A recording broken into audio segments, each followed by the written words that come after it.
Bonjour à toutes et tous, vous écoutez First Print, votre podcast comics préféré pour une nouvelle émission du format Super Friends qui s'intéresse aux personnes qui font vivre la pop culture et la culture comics par leur travail au quotidien.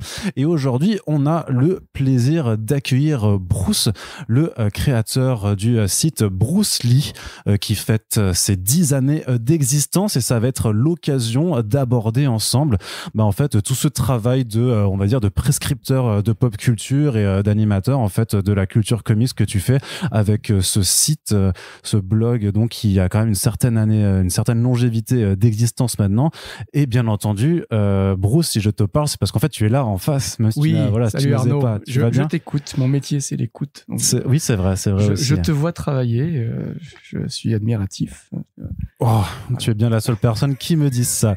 Alors donc Bruce, ouais, effectivement, ça, moi je connais quand même ton blog depuis pas mal de temps puisque ça fait partie des sites qui ont réussi à se maintenir dans l'écosystème, parce que tu accueilles quand même pas mal de plumes, tu as beaucoup de contributeurs avec toi, de rédacteurs. J'ai à peu près une douzaine de contributeurs, ça change un petit peu chaque année, il y a du renouveau, mais l'équipe est à peu près la même, il y a des membres fondateurs et puis des nouveaux contributeurs, puisqu'avec le temps, c'est un phénomène assez étrange. Il y a pas mal de mes contributeurs qui commencent à délester le comics. Ils s'éloignent un petit peu du comics pour s'orienter sur autre chose. Et j'ai toujours besoin de maintenir un peu la base, quoi. Donc là, j'ai recruté dernièrement 3 anciens de Top Comics, Fletcher, Doop et Jean-Baptiste Vuvan. Voilà, donc puis voilà, il y a une bonne alchimie entre les anciens et les nouveaux. Mais alors n'allons pas trop vite en parlant d'anciens et de nouveaux et de renouvellement de recrutement, parce que là aussi l'intérêt aussi d'avoir cette discussion avec toi, c'est parce que je te le disais un petit peu hors de podcast, mais quand j'ai fait DC Planète, je pense qu'on faisait grosso modo la même chose, sauf qu'on n'avait pas la même politique éditoriale, puis on va y revenir là-dessus forcément. Parce que toi, depuis le début, tu ne veux pas faire d'actualité, justement, tu veux pas être là-dedans. Mais donc voilà, pour revenir au début, parce que justement, tu dis que t'en as qui délaissent le comics, mais toi, par contre, t'as la fibre encore, quoi. T'as la passion de ça. Donc, est-ce que tu peux un peu m'expliquer ton rapport à la bande dessinée puis aux comics de façon plus précise? Mon rapport à la bande dessinée, il a toujours été là. C'est-à-dire que lorsque j'étais gamin, j'ai commencé par lire Alors moi, je suis de la génération Lug, donc j'ai commencé par lire tout ce qui est Strange, Special Strange, Spidey. Et en fait, mes parents travaillaient beaucoup, ils étaient issus de la classe moyenne. Et en fait, tous les mercredis, on me laissait chez une gardienne, une babysitter, je sais pas, je devais avoir 7-8 ans, donc j'étais plus un bébé, mais je m'y ennuyais terriblement. Et j'avais la chance qu'elle achète à son fils, je crois qu'il s'appelait Frédéric, elle lui achetait toutes les dernières nouveautés, Spidey, il y avait pas mal de pif gadgets aussi, et je passais mes matinées à lire du Marvel essentiellement, et notamment les premiers X-Men qui étaient publiés dans Spidey. Donc il y avait beaucoup d'histoires assez naïves, mais voilà, j'avais 7-8 ans, quelque chose comme ça. Et puis, après, les souvenirs sont un peu diffus. Arnaud, moi, je suis plus tout jeune. Je vais avoir 50 ans.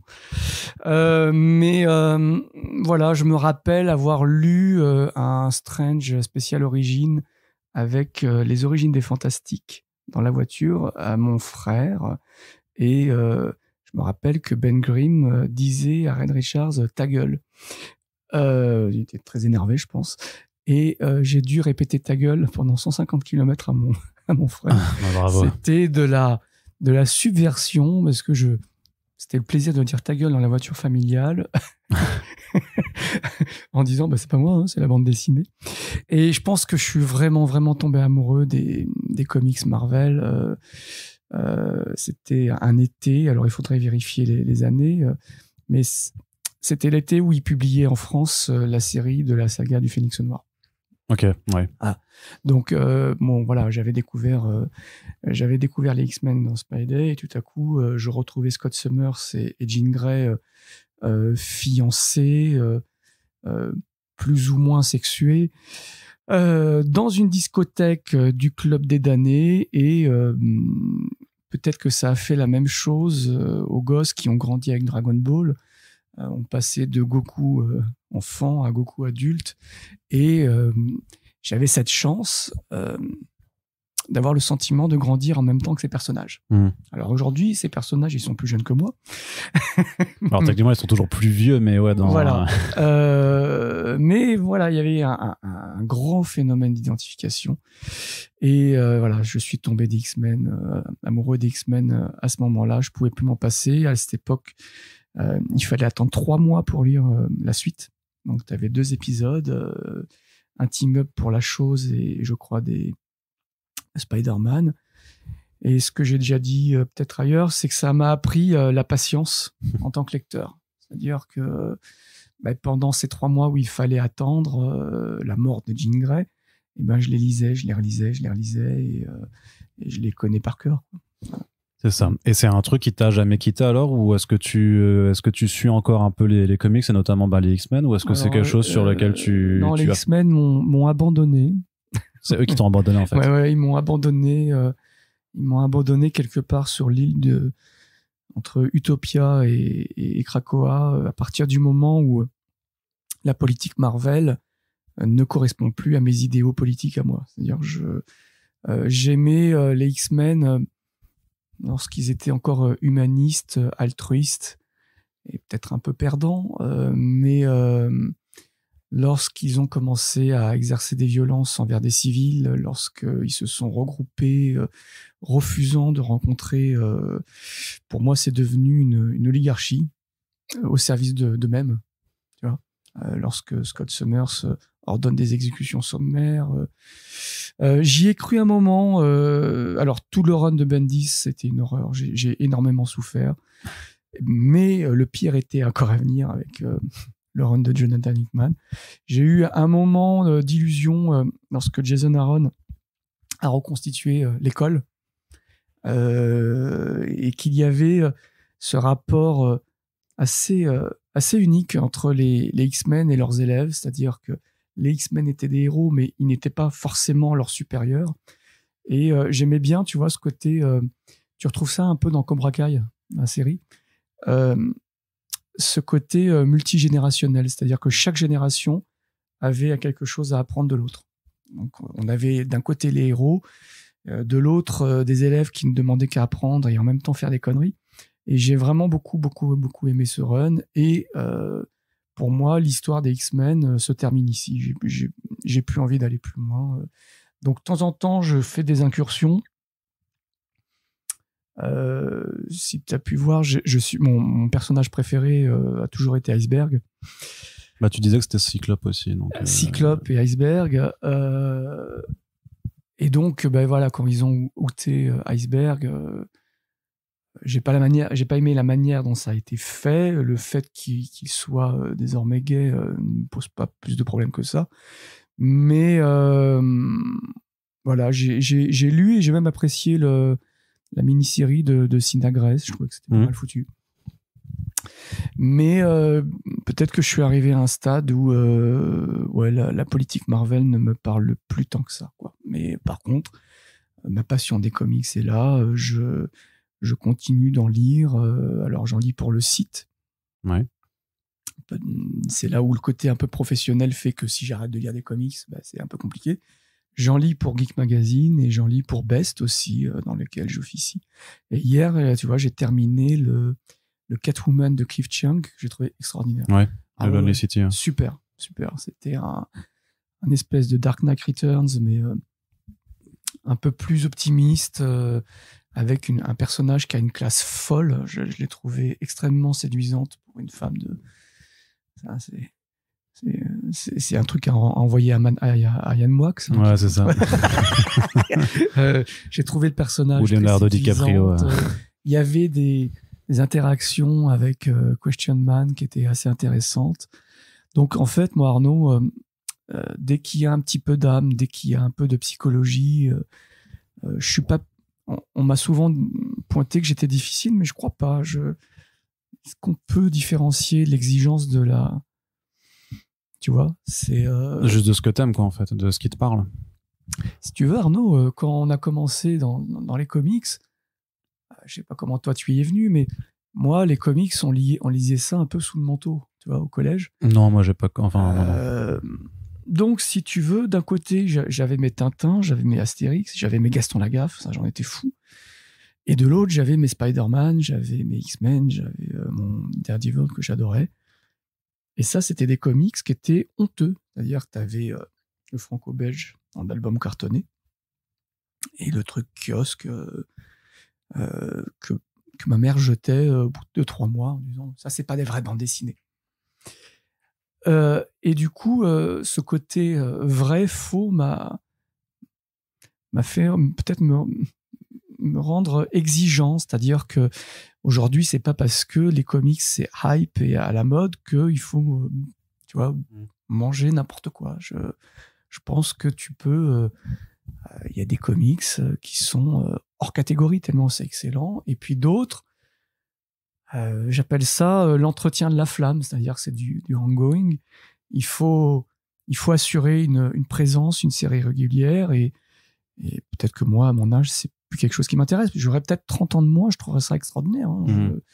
J'ai connu ça dans les années 90. C'est-à-dire que après avoir décroché des X-Men pendant des années, je suis revenu avec Jim Lee et la fin du run de Claremont. C'était une autre époque, quoi. Tu vois, j'y suis venu par les jeux vidéo. C'est-à-dire qu'il y avait un jeu vidéo X-Men Mega Drive qui était sorti. Et je dis, oh putain, en fait, il me manque les X-Men. Et à cette époque, j'étais agent hospitalier. Je faisais un petit boulot étudiant. Je travaillais la nuit en maternité et les nuits étaient longues. Donc, il fallait lire. Et je me suis pris en kiosque le X-Men 1 et 2 de Jim Lee. Et j'y replongé comme ça, en fait. Très bien.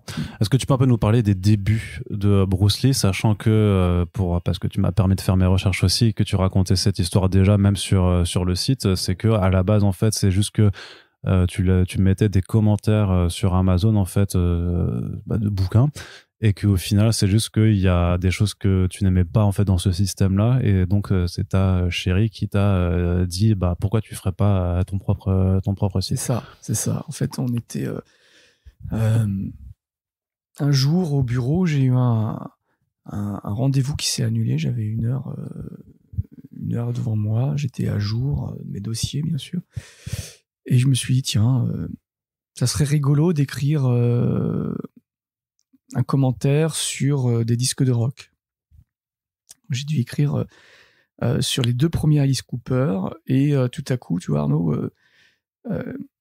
c'est un peu comme un musicien, il joue dans sa chambre et tout à coup, il fait une petite scène, t'as 10 personnes qui applaudissent, après t'en as 20, après t'en as 30, et au fur et à mesure que t'écris, tu te rends compte, en publiant en ligne, qu'il y a des interactions, il y a des gens qui te remercient, que c'est nul, machin, et je me suis retrouvé commentateur Amazon, discuter rock et BD. Et j'ai fait ça pendant 2-3 ans. 2-3 ans, et puis c'est là que j'ai rencontré Tornado et Présence, qui sont devenus mes partenaires. Le triumvirat de Bruce Lee, c'est avec eux que ça a commencé. C'est les cofondateurs Alors, le fondateur, le créateur, c'est ma femme. Oui. Le blog, il est créé au nom de Bruce Tringal, mon vrai nom. Et ce que j'explique souvent, c'est que ma mauvaise foi et mes propres lacunes de lecteur faisaient que si j'avais envie de créer un blog où on parle un peu de tout, c'était pas chez Bruce Lee que tu allais lire du Grant Morrison ou du Warren Ellis, qui n'étaient pas des scénaristes que j'appréciais plus que cela. Et donc je me suis dit, je vais demander à des gens de parler de choses que moi je n'aime pas. Et on va pouvoir débattre ensemble de ce qu'on aime, de ce qu'on n'aime pas.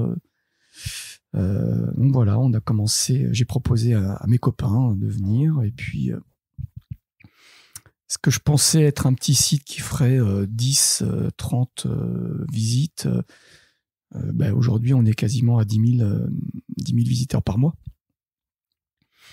Donc voilà, ça n'a pas été pensé pour être un site à succès, Arnaud. Tu vois, c'était juste, je me barre d'Amazon, sa mentalité pourrie. Ma femme m'avait fait un joli blog, je trouvais ça chouette. Donc, moi, j'ai toujours eu envie d'écrire. Quand j'étais gamin, mes parents m'avaient acheté une machine à écrire et j'écrivais des petites nouvelles, des romans qui n'ont jamais été terminés. Il y avait beaucoup de dinosaures là-dedans. Et en fait, lorsque j'étais étudiant, je voulais être journaliste, mais j'étais pas prêt. Donc j'ai fait la Sorbonne, j'ai fait une licence de lettres moderne. Et puis voilà, j'étais un banlieusard. Je suis né dans le 93. Donc comme ça, 3-4 ans à la Sorbonne, où les gens se parlent pas, se font la gueule, ça m'a permis d'acquérir une bonne culture littéraire classique. Là où d'autres vont spécialiser dans Lovecraft, Philippe Dick. Moi, je suis plutôt branché littérature russe, médiévale. Okay. Donc, mais je me rappelle avoir lu le Spider-Man de Doc McFarlane en amphi de littérature comparée au moment où c'est sorti. Donc, j'ai toujours eu ce cul entre des chaises. C'est pour ça que le créneau de mon blog, c'est de la culture geek et la culture tout court. J'ai besoin d'aller et venir. Ouais. Tu vois, et c'est pour ça que quand on me dit t'es geek, je le prends pas comme un gros mot, mais je le suis, mais je ne suis pas que ça. Je suis littéraire, mais je ne suis pas que ça. Je refuse de me laisser enfermer dans ce genre d'étiquette. Dans une case. Dans une case, ouais, c'est ça. Pour un fan de BD, c'est le comble. Oui, c'est ça, ouais. Et puis donc voilà, le but, c'était de s'amuser, d'écrire, de débattre. Et comme je le dis souvent, j'ai finalement plus écrit à mes copains Tornado et Présence qu'aux femmes de ma vie. C'est-à-dire qu'on s'écrit quasiment tous les jours depuis maintenant 12-13 ans. On n'a pas trop fait le tour. Mais comment on fait pour monter une équipe à ce moment-là? Parce que tu as déjà dans l'idée justement de vouloir monter l'équipe tout de suite, ça se fait à peu près au feeling. Ouais. Au feeling, c'est-à-dire il y avait des copains que j'avais repérés, il y avait Cyril, il y avait Jean-Pascal Nguyen qui m'avait proposé. Alors ça c'est rigolo parce que Jean-Pascal m'avait fait découvrir le Punisher Max de Garfénis. J'ai trouvé ça extraordinaire. Il m'avait et moi j'admirais beaucoup ce qu'il écrivait, et un jour il m'a écrit en disant ça serait bien qu'on fasse connaissance, je te propose d'écrire pour Scarce, il y a un dossier Punisher qui va sortir. Et moi j'étais fou, je dis donc le fanzine Scarce dirigé par Xavier Lance. Voilà, c'est ça. Donc j'écris mon truc et puis lorsque je crée Bruce Lee, je me rappelle de Jean-Pascal et je lui écris en disant écoute, voilà, on est là, et en fait, si tu veux, au fur et à mesure je me suis rendu compte qu'on pouvait faire des thématiques. C'est-à-dire, plutôt que de poster un jour des articles comme ça au petit bonheur la chance, je m'amusais à trouver des thématiques, des points communs entre les articles. Voilà, si je lançais par exemple le dernier tome de Stranger in Paradise, j'appelais la thématique Nos amis les femmes, et je mettais le bleu est une couleur chaude. Une histoire de Wonder Woman, ou tu vois, un truc ça c'est peut-être le côté fan de Pink Floyd et conceptuel qui revient là-dedans, et le concept a marché. J'ai ouvert la page Facebook et j'ai vu que le truc intéressait des gens. Donc au fur et à mesure, quand j'ai des lecteurs qui me faisaient des retours sympas, quand j'avais du feeling, j'y suis allé. Donc comme tout le monde, il peut y avoir eu des séparations artistiques, pour divergence artistique. Il y a eu quelques portes qui ont claqué, mais globalement, ça s'est plutôt bien passé, tu vois. Ça se passe plutôt bien, puisqu'en utilisant le présent, parce que ça continue toujours. Ouais, ça se passe bien. Et puis, voilà, comme ça, une fois, je suis tombé sur... J'avais une jeune artiste qui m'a écrit en disant j'aime bien ce que vous faites, j'ai envie d'apprendre de votre site. Et en fait, elle était dessinatrice. Et je regarde ses dessins, et au bout de 20 minutes, je lui dis écoute, j'adore tes dessins. J'ai eu un feeling. Je lui dis écoute, là, je suis en train de préparer un article sur Serge Gainsbourg. Est-ce que tu veux l'illustrer ? Est-ce que tu veux l'illustrer ? Par contre, je n'ai pas les moyens de te payer. Et donc Edwige Dupont, pour ne pas la nommer, a dit allez, on y va. Et c'est comme ça que maintenant qu'on l'aborde depuis 5-6 ans. Ok. Voilà, donc voilà, il y a une ambiance plutôt détendue. Ouais, parce que tu gères quand même, donc tu disais une douzaine de personnes. Ouais. Et par expérience aussi là-dessus, quand tu fais du management aussi, en fait. T'as tes rédacs chefs. Ouais.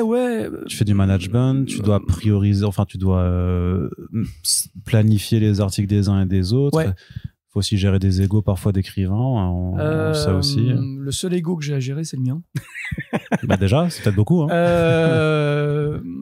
Et justement, l'équipe, pour moi, c'est le garde-fou. Ça m'évite ça m'évite de partir, comment dire, de distinguer le personnage que je me suis créé sur le net et ce que je suis vraiment, tu vois. Donc voilà, je pense que non, on a pu avoir un ou deux accès de mégalomanie mal contrôlés, mais non, ça. En fait, à mes contributeurs, je leur donne une méthode. Lorsque j'embauche de nouvelles personnes, je leur dis clairement, parce qu'avec le temps, il y a eu des expériences positives et négatives. Donc, si tu veux, maintenant, je leur dis, attention, moi, il y a des trucs que je ne supporterai pas. Si tu viens, c'est pas la peine de me parler de politique. Tu votes pour qui tu veux, du moment que tu viens pas me faire de la propagande. Tu fais ce que tu veux. Par contre, effectivement, tout ce qui est propos xénophobes, racistes et machin, j'en veux pas. Quoi d'autre ? On essaye de mettre son ego de côté, c'est-à-dire que c'est un article par jour. Je demande à ce que les articles des copains soient visités, qu'on vienne pas juste mettre le sien et repartir. Voilà, et puis qu'il y ait une certaine solidarité entre nous. Au fil du temps, j'ai réparti un petit peu les rôles parce que je suis moins disponible qu'il y a 10 ans quand j'ai créé le site. Mais vraiment moins. Aussi bien professionnellement que familialement, avec mes enfants, ma vie familiale. Et donc maintenant, lorsque je recrute quelqu'un, je délègue aux copains. Là, c'est plutôt Kaori, Hélène. Je lui dis, voilà, il y a une charte de mise en forme, tu peux lui expliquer. Et ça se fait bien. Ça se fait de manière naturelle. Et je pense que de mon côté, le site s'appelle Bruce Lee, mais je nomme toujours mes collaborateurs. Je les remercie et je le fais pour de vrai. Tu vois, c'est pas un discours, c'est pas une posture. Le blog ne serait pas ce qu'il est si nous n'ayons pas chacun apporté notre pierre à l'édifice. Ouais. Et je sais ce que j'y amène, mais je n'oublie pas d'où je viens et ce que les copains ont apporté. Ouais. Alors c'est quoi quand même ta mécanique de fonctionnement à présent, puisqu'elle a forcément dû changer vu que tu délègues plus aujourd'hui, puisque forcément c'est aussi un des thèmes à aborder, c'est la gestion du temps en fait quand tu fais des choses comme ça sur le temps libre justement qui s'amenuise avec l'évolution de la vie, mais aussi juste parce que l'énergie, je renvoie aussi à ceux qui ont délaissé les comics, c'est que tu as une énergie en fait, il y a qu'à ça que tu fonctionnes. Mais comment vous organisez sur Bruce Lee pour savoir alors du coup justement qu'est-ce qui va être publié? C'est pas très rock'n'roll, mais il faut de la discipline. Il faut de la discipline, il faut de l'endurance. Ouais. Faut aussi un petit peu de cuir solide, hein, parce que quand tu publies ce que j'appelle le bullshit detector, qui est un assassinat en règle d'un truc qui nous a pas plu. Il y a forcément des sensibilités qui vont pas aimer, ouais. Hein. Mais sinon, voilà, moi je procède par saison, c'est-à-dire que je commence en septembre, toujours avec maintenant 5 personnes. Je lance un appel d'offres. Est-ce que vous voulez être publié sur Bruce Lee? Faites-moi vos propositions. Et je fais une espèce d'absolu beginner, c'est-à-dire il y a des gens qui n'ont jamais écrit pour un blog, qui vont se lancer sur un galop d'essai. D'autres qui sont plus aguerris, je pense à Thomas, que tu connais, de Bubble. Ça permet de faire vivre un réseau. Et ensuite, ma saison, je ne la commence jamais si j'ai pas entre 45 et 50 articles de réserve. Donc, c'est-à-dire déjà écrit? Voilà, c'est ça. Donc, pendant l'été, moi, j'écris mes articles. Je demande aux copains de m'en envoyer. Mais tu vois, Arnaud, on est 12. Ouais. Donc, tu m'envoies 3 articles, c'est bon, la saison, elle est faite. Hein. Ouais. Quasiment. Et puis donc, là, cette année, j'ai ralenti le rythme. Je publie 4 jours sur 7 au lieu d'un machin. Et le week-end, je fais des rediffusions. Ouais. Parce que voilà, j'ai à peu près 2000 articles en réserve. Et le week-end, je le consacre à madame et à mes enfants. Et je me mets moins la pression qu'avant. C'est-à-dire qu'avant, tu te la mettais avant, ouais. Mais pourquoi? Parce que tu disais avant justement que tu n'as jamais voulu en faire un site à succès ou quoi que ce soit. Mais tu te mettais quand même la pression. Tu mettais la pression sur quoi alors? Je me mettais la pression sur l'audience. C'est-à-dire que tu sais, c'est un peu comme un DJ. Tu mets de la musique et t'as pas envie que la piste se vide. Ouais. Tu vois. Et pendant longtemps, je me suis dit, si je publie rien face à la concurrence, on va disparaître, et machin. Et en fait, finalement, j'ai appris à m'en fiche. Tu vois, je me suis dit, de toute façon, si aujourd'hui je fais 400 vues au lieu de 600, qu'est-ce que ça va changer? Rien. Tu vois. Dans ta vie, pas grand-chose, a priori. Non, pas grand-chose. Donc voilà, je me mets moins l'impression, j'ai plus de méthodes. J'ai donné des directives à mon équipe qui sont pas forcément écoutées. Ils me charrient là-dessus parce que je leur demande de faire des articles plutôt courts. Mais sinon, non, tu vois, il y a une charte graphique. Je leur demande de temps en temps d'écrire sur tel ou tel truc. Qu'est-ce que vous avez en réserve? Mais en général, c'est eux qui viennent avec leurs idées. Et je pense que ce qui fait la spécificité de Bruce Lee, pour moi, tu vois, Arnaud, j'ai pas eu envie de réunir la crème de la crème des connaisseurs comics. J'ai pas des spécialistes. Moi, je me reconnais pas comme un spécialiste du tout. Par contre, je peux dire que toutes les personnes qui écrivent sont passionnées, ils ont envie de le faire et ils ont un style, ils ont une signature qui fait que si tu imagines que c'est un journal ou une webzine, les gens vont pouvoir se dire « Ah, aujourd'hui, c'est l'article de série, aujourd'hui, c'est l'article de Party 6. Oh, il y a l'autre compte Bruce Lee qui nous a encore fait un bullshit détecteur, demain, ça ira mieux. » Tu vois, et c'est ce qui permet de diversifier les journées. Et depuis quelques temps, on fait également un vendredi rock. On est tous quasiment quinquagénaires, quadrogénaires, et donc on a grandi avec les décibels. Et c'est un peu notre vendredi détente, c'est-à-dire qu'on arrête de parler de comics et de bande dessinée. Et voilà, que te dire, moi j'ai dû faire un spécial Alice Cooper, un spécial Marilyn Manson, j'ai dû faire des articles hommage à Alice in Chains, à Kurt Cobain. J'ai même fait un article complètement qui ressemble à rien en fait. C'est-à-dire que je me suis amusé à imaginer quels seraient les descendants dans les comics de la rebelle de James Dean, la rébellion de James Dean. Voilà, j'ai remarqué par exemple que Jean Grey, lorsqu'elle meurt, elle a 24 ans. 24 ans, c'est l'âge où James Dean meurt. Elle était rouquine. Et puis, elle a consolé Scott Summers pendant un pique-nique qui était un beau ténébreux comme James Dean dans les Dead. Et tu vois, je me suis amusé à faire ce genre de truc. Et je pense que c'est ce genre d'article qui fait aussi un peu la spécificité de Bruce Lee. C'est des articles qui sont un peu dingues, quoi.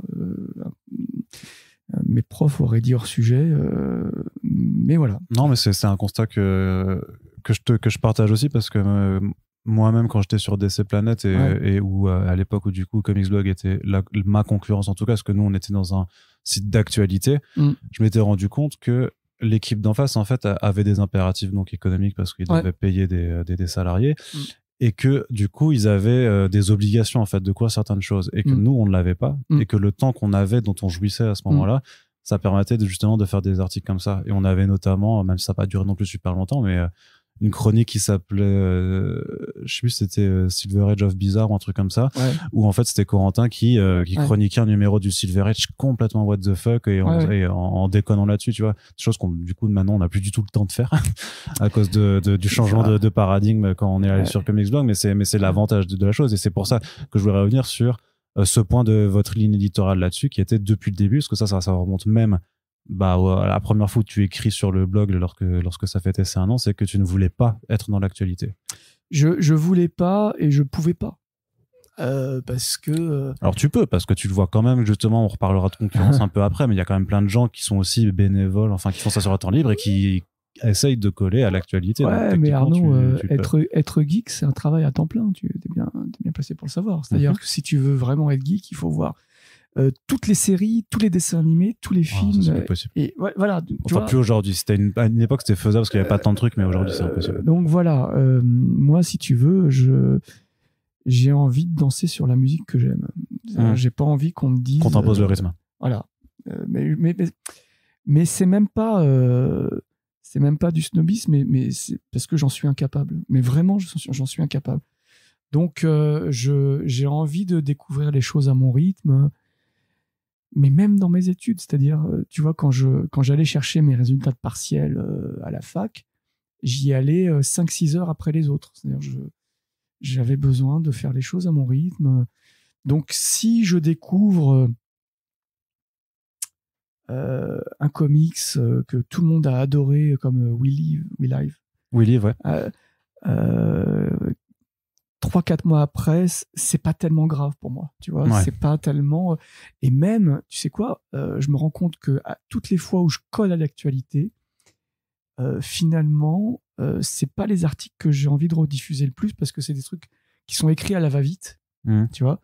Et je n'ai pas forcément le recul nécessaire que j'aurais voulu avoir pour en parler à la sauce Bruce Lee.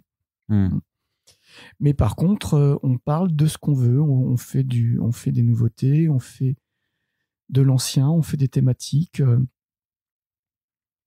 Et puis, avec le temps, j'ai aussi des tempéraments artistiques qui se sont développés.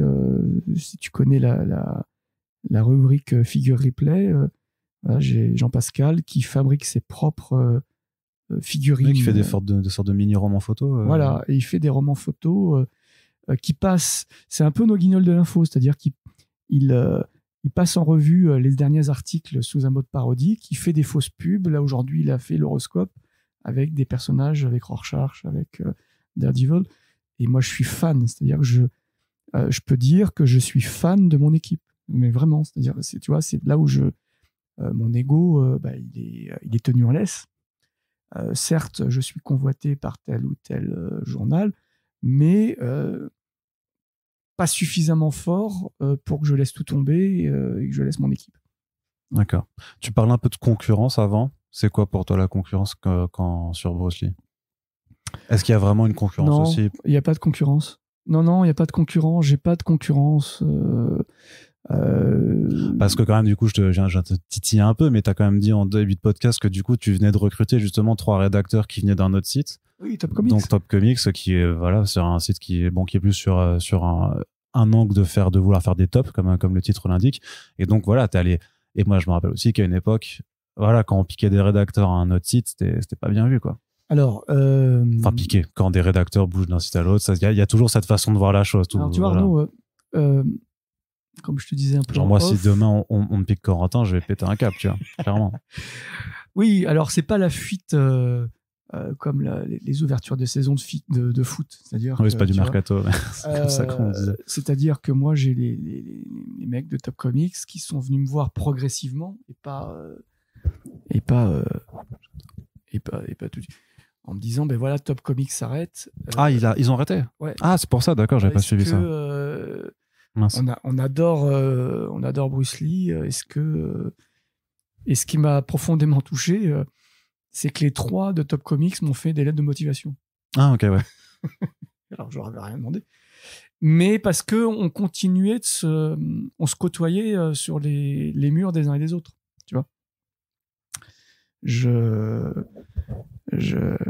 Là, il y a un chat qui est en train de mordre le micro. C'est pour ça. Et on essaye de dégager le fil. C'est les conditions de podcast. Ah ouais, ça c'est le chat relou. Excellent. Donc moi, j'ai pas de concurrent. Tu seras le premier à savoir que les réseaux sociaux peuvent fausser les perceptions qu'on a des uns et des autres. Tout à fait, je crois que j'en ai fait les frais de ta part. Donc, voilà, c'est vrai que... Et finalement, quand tu rencontres les gens en vrai, c'est bien de pouvoir parler de ce qui nous réunit et de ce qui nous sépare. Tu vois, donc, si j'ai pu avoir tel ou tel souci avec tel ou tel rédacteur, moi, lorsque les gars de Top Comics sont venus, j'ai décroché mon téléphone et j'ai appelé Stéphane Le Troidec. Ouais, donc qui était le rédac chef du voilà, site. Ça me semblait la moindre des choses, parce que en fait, tous ces sites, moi, lorsque j'ai commencé les comics, je pensais que c'était une grande famille unie et machin, et je me suis aperçu que c'était comme les groupes de rock, hein, c'est-à-dire que il y a des gens qui se tirent dans les pattes avec des mesquineries et des saloperies. Bon, c'est pas le propos de l'émission. Ouais. Et donc, moi, j'ai toujours essayé de me tenir à l'écart de tout ça, quoi. Tu vois, voilà. Je sais pas si je réponds à ta question. Ouais, mais je voulais répondre un peu là-dedans, mais c'est-à-dire que tu jettes quand même un œil un petit peu à ce qui se fait. Ouais. Tu sens un petit peu les autres sites, les autres blogs, les autres médias, les chaînes. Alors, parce qu'il y a 1000 façons maintenant de consommer aussi la culture. Je le fais quand j'ai le temps. Ouais, mais ça sera de toute façon toujours le. Je dis souvent à mes enfants, quand les gens me disent j'ai pas le temps, c'est qu'ils me disent ça veut dire j'ai pas envie. Moi, j'aime bien le format écrit, c'est-à-dire que si je vois un podcast qui va durer 3 heures, comme ce que je suis en train de faire, ce qui est en train d'arriver, bah, tu l'écouteras pas. Je vais peut-être ce qui est normal. Non, mais voilà, les enfants vont se coucher, il faut préparer les machins, j'ai pas le temps. Et puis à mon bureau, je fais ça sur mes heures de pause. Mais oui, j'ai toujours jeté des yeux attentifs sur Comic City. J'aime beaucoup Comic City. Le mercredi, avec le Comité Comics, je me tiens quand même à jour de ce qui sort. Il y a Comics Blog. Hein, t'es pas obligé, si tu lis pas, c'est pas grave. Non, mais je te le dis. La preuve, si je les nomme, c'est que je sais. De temps en temps, j'ai pu voir. Je me suis intéressé à ce que faisait Elsa Chartier sur sa chaîne YouTube. Ouais, c'était marrant ça.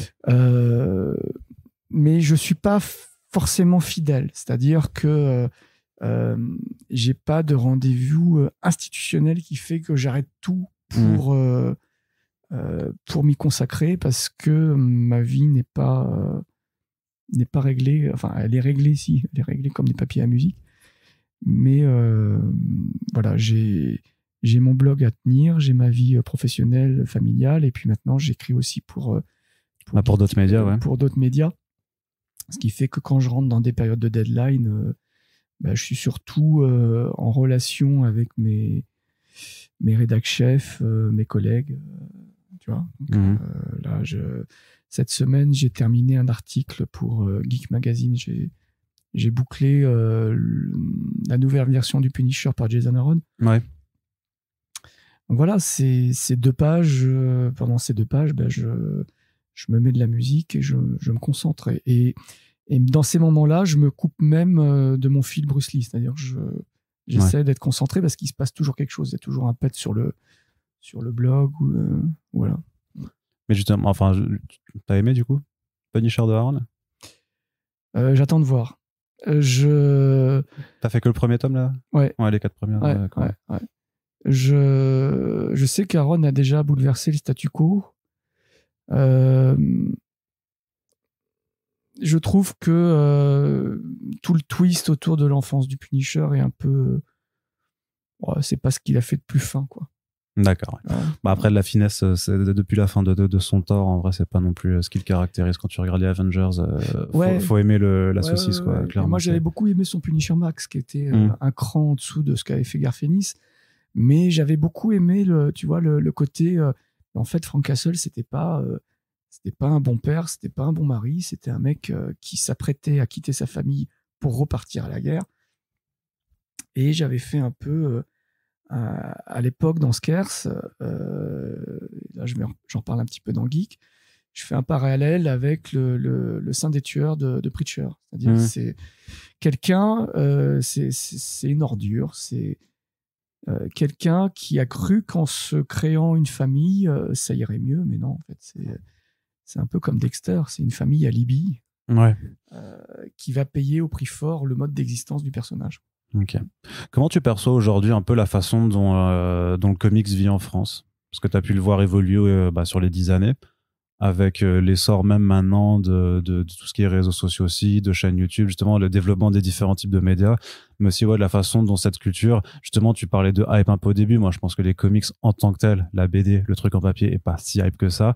Par contre clairement avec les adaptations, il y a une forme de clientélisme qui s'est créée chez des gens qui concrètement n'ouvrent pas non plus énormément de bandes dessinées tous les jours, je suis un peu désespéré par ça. Sans vouloir faire de l'élitisme. Non, mais je suis un peu désespéré parce que si tu veux, moi, lorsque je poste sur des groupes Marvel, DC, concrètement, si c'est pas des infos sur des films, il y a pas beaucoup d'interaction.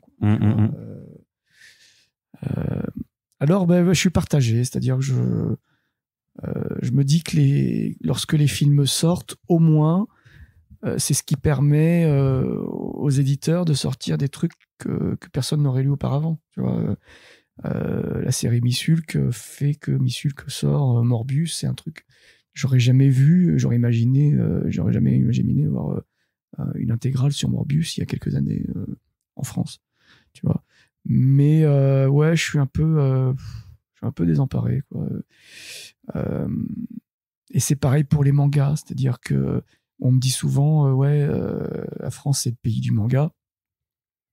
Oui, si tu fais de l'animé, tu vois, mais si je vais faire un article sur Tezuka, sur Junji Ito, Umezu,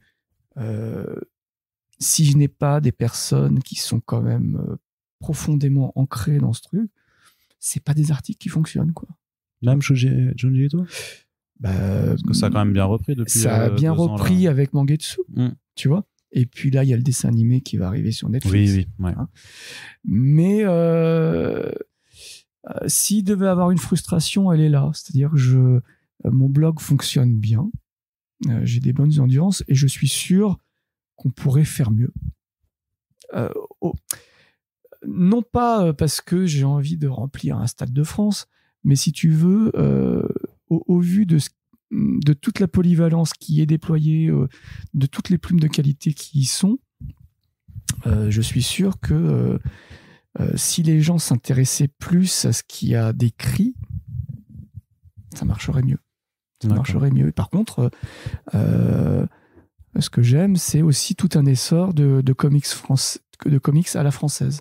Tu vois, du Foxboy, le Luminary de Bunchwing, Mundus chez 404. Ouais, ça c'est des trucs où c'est assez frais. Alors les super-héros, t'as beau te dire Fontaine, je ne boirai plus de ton eau, quand il y a ce genre d'itération, moi c'est des trucs qui me parlent, quoi. Est-ce que tu sens que c'est quelque chose qui s'ensuit effectivement dans une partie de la création française, alors tu essaies de suivre ça aussi, de voir même au-delà du super-héros, mais comment un peu du style comics peut aussi... c'est super excitant. Voilà, la brigade chimérique, je trouve ça extraordinaire. Le fait de créer une nouvelle brigade chimérique entre des anciens un peu machos et puis des militants LGBT et les mettre dans une même équipe, je trouve ça super futé, quoi. Et encore une fois, aucun des deux partis ne prend l'ascendant sur l'autre. C'est-à-dire que c'est ce que j'aime, c'est plutôt que nous taper sur la gueule, voyons comment on peut se foutre les uns des autres et coexister de manière pacifique. Tu vois, c'est mon idéal X-Men. Ouais, c'est ça, j'allais y revenir, c'était clairement là-dessus. Mais alors du coup, est-ce que tu suis quand même, parce que même si tu ne veux pas faire de l'actualité, est-ce que tu arrives à la suivre quand même un petit peu, ou justement je la suis, puisque maintenant je suis responsable pour Geek Magazine de toutes les nouveautés. Ah, oui, effectivement. Donc voilà. Toutes les nouveautés BD, tu veux dire? Ouais, tous les 3 mois, je fais un panorama de tout ce qui sort et de ce qui va sortir. Donc, je suis quand même, je peux pas dire à mon chef, moi, attends, je fais ça à mon rythme, c'est pas possible. Là, je suis, c'est plus un blog, là, c'est une rubrique, ouais, c'est un trimestriel.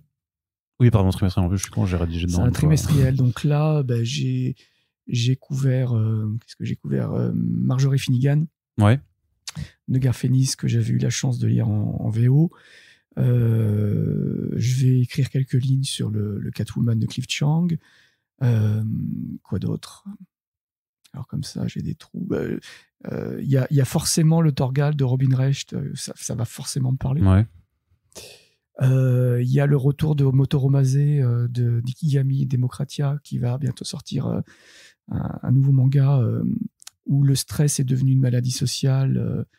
Donc ça, c'est super intéressant. C'est quelque chose qui me parle également. Donc voilà, tu vois, j'ai quelques fenêtres comme ça où je dois... Donc voilà, quand j'écris pour Geek, j'arrête Bruce Lee quasiment pendant 15 jours. Ouais. Le temps de me mettre à jour de tout ce qui va sortir. Comment tu gères un peu ta communication sur Bruce Lee? Quels outils tu utilises? Tu utilises beaucoup de réseaux sociaux, pas beaucoup? Tu as fait une newsletter? Tu suis un peu les développements qui sont faits? Ou est-ce que tu... Je fais ça... C'est forcément un peu ringard par rapport à plein de petits jeunes. C'est-à-dire je continue à poster un lien Facebook vers un article que je diffuse ensuite sur les différents groupes. J'ai la page Bruce Lee consacrée et puis j'ai un Twitter. Sur Instagram, maintenant, je communique à minima parce que pour moi, c'est pas très intéressant. Moi, ça m'intéresse pas d'avoir des cœurs. Je m'en fous. Ce qui m'intéresse, c'est des clics sur mon article et d'avoir des gens qui se manifestent, d'accord, pas d'accord. Ce que tu as écrit, c'est nul, mais au moins, il y a un débat. C'est juste pour avoir un cœur. On fout, quoi. Ouais, parce que c'est ce que j'ai constaté quand même, c'est que il y a une communauté en tout cas qui est vivante sur le site, clairement. Vivante, active, ouais. Et où tu as des échanges en fait sur chacun des articles à chaque fois, quoi. Alors, et pas que forcément avec les 3 mêmes tauliers qui se répondraient entre eux. Et je pense que s'il n'y avait pas ces échanges, t'arrêterais peut-être. Le site aurait arrêté très vite. Ouais. Mais vraiment, c'est-à-dire que moi, j'attends pas qu'on me dise ce que tu as fait, c'est génial, bravo. Ou, ça s'écrit pas comme ça. C'est toujours sympa d'avoir ça de temps en temps, mais pas que ça, quoi. Bien sûr, ça fait sympa. Quand tu as des mecs comme Serge Lehmann, Luc Branching ou Olivier Boquet qui te remercie, c'est quand même pas mal, quoi. Tu vois, ma plus grande fierté de l'année dernière, ça a quand même été d'avoir Barry Windsor Smith qui suit ma page et qui m'a demandé de traduire mon article en anglais sur Monstre. Sur Monstre, ouais. Tu vois, quand Daniel Zezelj publie un article que Présence et Edwige ont fait sur lui et que le truc est publié et traduit dans une revue croate, ça va, quoi. Tu vois, je me dis, ça va, on fait pas trop un travail de merde, quoi. Donc, parce que tu as une reconnaissance aussi par les... Pas par les pairs, mais du coup par les pairs du milieu quand même sur lesquels tu rédiges. Ouais, c'est ça. Donc, c'est important d'avoir un retour parce que si je te reprenais l'exemple du musicien qui joue tout seul dans sa chambre, tu vois, la musique, la lecture, c'est un langage et moi, j'ai pas envie de parler tout seul, quoi. Mais avec ton équipe, parce que vous êtes quand même répartis aux 4 coins de la France, j'imagine. Ouais. Vous voyez quelque part, vous faites vous faites pas des séminaires Bruce Lee. J'imagine que peut-être qu'à une époque, je sais pas, genre les conventions, c'était un endroit où vous pouviez j'ai réussi à traîner présence au Comic Con, mais non, on est aux 4 coins, mais il y a pas mal de gens de l'équipe que je n'ai pas rencontrés, effectivement. Mais on communique par un fil quasiment quotidiennement. Mais ça vous a jamais manqué? Enfin, vous avez jamais dit... Ah si, ça me manque. Ça me manque. Parce que moi, il me semblait... je sais que j'ai vu ta tête au Comic-Con Paris 2019. Je suis quasiment sûr. En même temps, tu reconnais avec tes cheveux blancs, là. Surtout là, il se trouve qu'il y en a beaucoup quand même. C'est pour ça, t'as une Merci. grande chevelure blanche. Ouais. Mais voilà, donc, et là, vous profitiez pas de ce genre d'occasion parce que moi, je sais que c'est ce qu'on se faisait à DC Planet aussi, quoi. On profitait de ces occasions pour se Alors, voir. n'oublie pas que, je te répète que dans mon équipe, j'ai des quadragénaires, voire des quinquagénaires. Et vous savez prendre le train, hein. Et non, mais c'est pas ça. Mais il y en a pour qui il y a trop de monde, c'est trop bruyant. Non, mais après, oui, là, parce que je euh, parlais des conventions, mais vous pouvez très bien vous dire, on se retrouve dans un café où il n'y a pas beaucoup de monde et où c'est très silencieux. Non, mais ça on le fait. Non, ça on le fait. Moi, j'ai souvent des repas avec les copains de la team parisienne. Mais il y a des personnes qui vivent en province que je n'ai pas eu l'occasion de rencontrer. Mais ça, je le déplore. J'aimerais le faire, ouais. Mais comment faire alors? Bah écoute, peut-être que pour mes 50 ans, on va faire une grosse teuf. Une grosse teuf à la maison, ça serait. Je commence à l'envisager. C'est peut-être un bon prétexte, effectivement. En plus de ton équipe régulière, tu as aussi des invités. J'ai des invités, ouais. Tu fais venir notamment, moi je sais qu'il y a Alex Nikolaevich qui vient. Ah non, Alex, il fait partie de l'équipe. Il fait partie de l'équipe, vraiment? Ouais, d'accord, Alex, ok. Moi je crois qu'il était invité, mais du coup, il n'y a pas le choix. Il fait partie de l'équipe. D'accord, mais au début d'année, t'as fait, il y a Thierry Mornay qui est venu pour signer un Alors, billet. Thierry Mornay a signé l'édito du bilan de fin d'année. Voilà. Ouais. J'ai eu Thierry Mornay, j'ai eu Denis Bajram, j'ai eu Olivier Boquet, j'ai eu Véro Cazot. J'oublie, parce que ça commence vraiment à être un générique. À être long, ouais. Un générique assez long. Ouais, j'aime bien inviter les gens. J'aime bien. Mais comment tu les sélectionnes alors? Thierry, j'imagine, parce que tu avais fait une interview avec lui quelques temps auparavant, peut-être que tu l'as recontacté. Parce que je suis son mur, parce que lorsque c'est encore du feeling, c'est-à-dire que. Ouais, donc tu marches beaucoup au feeling en fait. Ouais, je marche qu'à ça. C'est mon intuition. Ouais. Thierry, moi, je l'avais pas rencontré, et puis je sais plus qu'est-ce qui s'est passé. J'ai dû faire un article qui lui avait plu sur Endgame. Ouais. Et je lui ai dit que je le remerciais pour de publier ce genre de truc. À ton service, on se voit quand tu veux. Je lui ai dit, alors Thierry, quand tu veux. Et voilà, donc on s'est croisés comme ça sur Paris. C'est quelqu'un de profondément adorable, quoi. Ouais. Et parce que du coup, Endgame, c'était l'année dernière. C'est-à-dire qu'avant, tu n'avais pas eu de contact forcément. Est-ce que parce que j'ai vu quand même, quand tu regardes la rubrique presse du site, que tu as fait quand même quelques interviews d'auteurs, d'illustrateurs et d'éditeurs, mais c'est que tu tiens à distance en fait des éditeurs en France? C'est plus de la timidité. Maintenant, okay. Si tu veux, je fonctionne pas comment dire, ça fonctionne mieux maintenant que je suis chez Geek et Best. C'est-à-dire maintenant, j'ai une carte de visite qui fait que on peut plus m'ignorer. Auparavant, j'osais pas m'imposer auprès de grands éditeurs, mais maintenant c'est plus simple. C'est-à-dire que là, tu vois, je prépare un dossier sur la Shoah pour Best. On m'a même proposé d'aller enseigner la Shoah dans les écoles par le biais de la bande dessinée. Tu vois, et donc j'ai Laurence Kiechman, donc, qui est journaliste à Best, qui me dit ça serait bien qu'on parle du Spirou de Daniel Bravo. Ouais. Je dis écoute, moi Spirou, je ne le connais que dans Gaston. Voilà, je fais la demande à Dupuis m'envoie le truc. Ça, c'est un truc, tu vois, que je pouvais pas dire, voilà, on est Bruce Lee. Ah bon? Pas forcément. Il y a des éditeurs. Tu me surprends un peu, parce que moi j'ai quand même l'impression peut-être que c'est moins le cas maintenant, mais que tu as quand même pas mal d'éditeurs qui fonctionnent très bien, même avec des microblogs. Il y a des éditeurs qui font, je sais pas donner de nom, mais il y a des éditeurs qui ont répondu présent dès le début. Delcourt fait partie de cela. D'autres qui s'intéressent à moi maintenant que. D'accord. Tu vois. Alors t'as pas de rancune?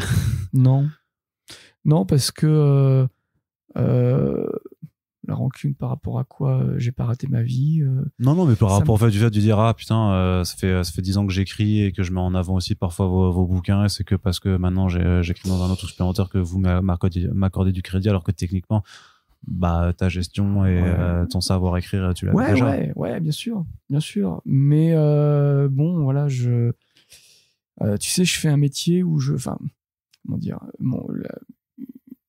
une des principales difficultés que j'ai rencontrées dans ma vie, c'est la gestion de la colère.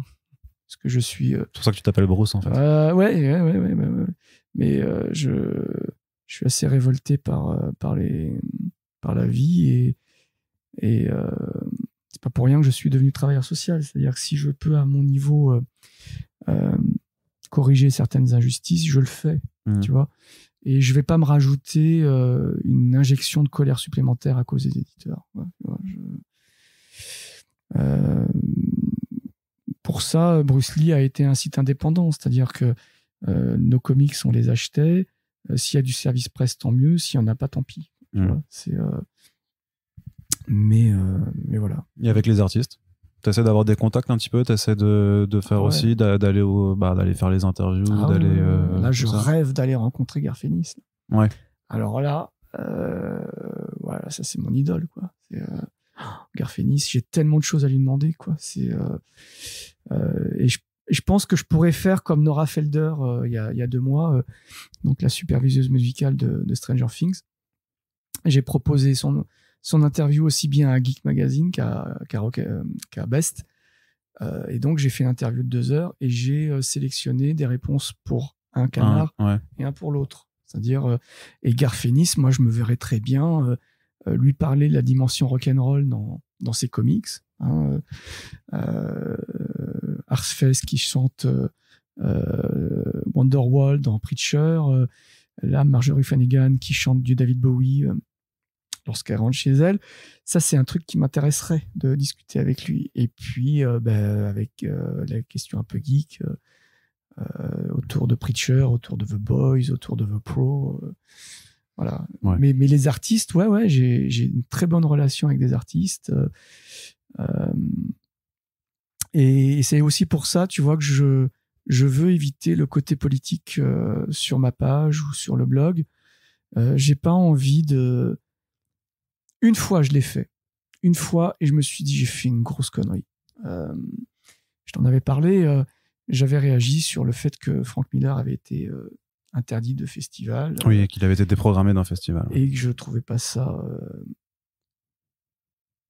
correct. Non pas que ce qu'il a pu dire par le passé était acceptable.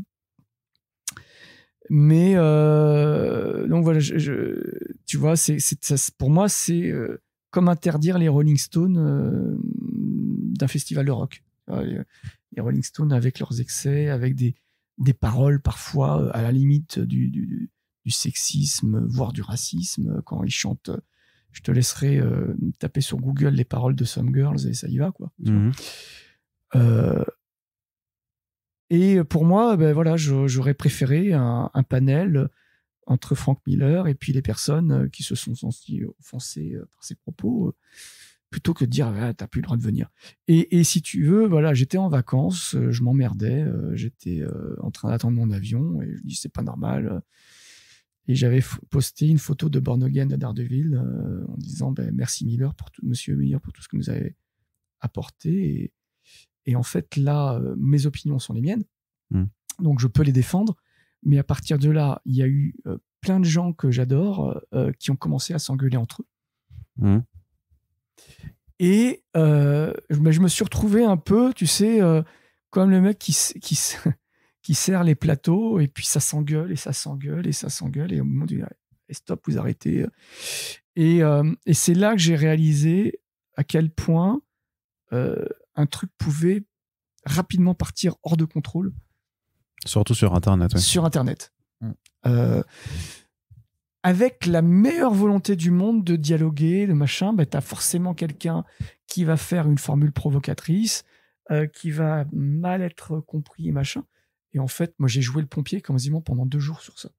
Et là, je me suis dit, plus jamais. Mais plus jamais. Donc c'est une façon de t'épargner des ennuis ou juste de perdre du temps à vouloir faire de la modération sur des choses que t'as pas le temps de modérer en fait. Parce que mais parce que j'ai aussi envie d'en parler en vrai. Ouais, en vrai plutôt alors. regarder le regard de mon interlocuteur, l'attraper par le bras s'il s'énerve, lui offrir un verre si j'ai dit une connerie. C'est autre chose, tu vois. Lorsqu'il y a eu toute la politique, la polémique Vives qui est intervenue sur les réseaux sociaux, moi j'étais en train de boucler mon budget pour la mairie pour laquelle je travaille. Je voyais des arguments mais fondre comme ça, sans aucun recul, avec des pétitions qui signaient. Et je me demandais, mais les 100 000 personnes qui ont signé ce truc, est-ce qu'ils ont lu du Vives ou pas?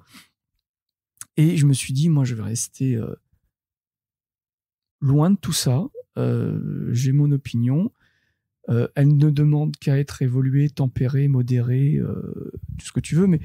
Mais franchement, d'aller parler pédophilie sur des réseaux sociaux, mais moi, je trouve ça super, super périlleux, quoi. Ouais, absurde, presque absurde, en fait. Absurde, périlleux, dangereux. Parce que les réseaux sociaux font que on va commencer, toi et moi, une conversation tous les deux, et puis t'as un mec on va finir par qui s'insulter va après. arriver, qui c'est celui-là, et donc voilà, moi ce qui m'intéresse finalement, c'est de parler de tout ce que je ne fais pas en dehors de mon travail, de parler de bande dessinée, de super-héros, de super-pouvoirs, d'univers fantastique. Moi, j'ai envie de parler des choses qui réunissent les gens et plutôt qui les divisent. Ouais, d'accord. Mais alors, comment on fait juste quand même en ouverture aussi, puisque Bruce Lee, alors techniquement, les 10 ans, c'est pas en 2024 ? C'est compliqué. C'est compliqué. Parce que l'article d'un an, c'était en 2015, ouais, donc, ouais, février 2015. Donc, ouais, alors si tu veux, comme je suis un homme pressé, comme dans la chanson. voilà, il y avait au début de Bruce Lee, les 2 premières années, j'arrêtais ma saison au mois de mai. Parce qu'à l'époque, je partais encore en vacances. En Amérique du Sud, dans ma belle famille. Et donc, je m'absentais un mois et je revenais. Et donc, un mois plus tard, je relançais une saison. Tu vois, donc il y a des décalages. Voilà. Comme ça. Mais du coup, parce que ma question, c'était comment, au bout de 10 ans, alors, on continue à avoir l'énergie, la flamme, justement. Comment on fait pour pas qu'elle se perde? C'est quoi les ambitions, enfin, pas forcément les ambitions, mais les envies que tu veux mettre avec tous tes collaborateurs et collaboratrices pour parce que la question sous-jacente, c'est est-ce que dans 10 ans, on fait le podcast des 20 ans de Bruce Lee, quoi? Qu'on sera tous les deux vieux, pour le coup. Tu vois. Je me dis, chaque année, arrivé au mois de juillet, je suis crevé. Je me dis, bon, c'est peut-être la dernière année. J'ai envie d'arrêter au top. Tu vois.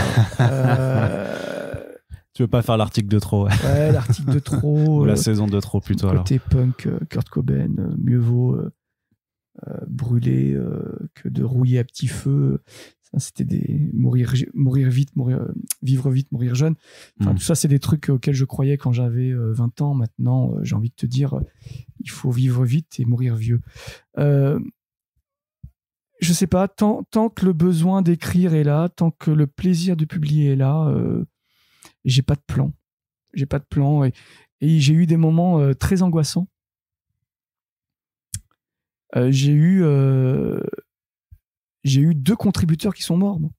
Tu vois, j'ai eu